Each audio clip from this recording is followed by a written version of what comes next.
വന്നിട്ടൊന്ന് കണ്ട് കൊതി തീർച്ചതിന് മുന്നേ തിരിച്ചു പോകുമെന്ന് പറഞ്ഞപ്പോഴത്തേക്കും സഹിച്ചില്ല. അതുകൊണ്ട് അല്ലാതെ വേറൊന്നും ഉണ്ടായിട്ടല്ല. കുഞ്ഞിന്റെ ബർത്ത്ഡേ സമയത്ത് നീ എന്റെ അടുത്ത് ഫോണിൽ സംസാരിക്കുമ്പോൾ ഞാൻ ചിരിച്ചു കളിച്ച് സംസാരിക്കാം. പക്ഷെ ആ സമയത്തൊക്കെ എന്റെ മനസ്സ് കിടന്ന് പടഞ്ഞിട്ടുണ്ട്. എനിക്കതറിയാം.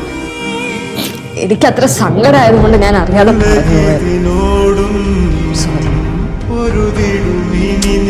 കരയല്ലേ.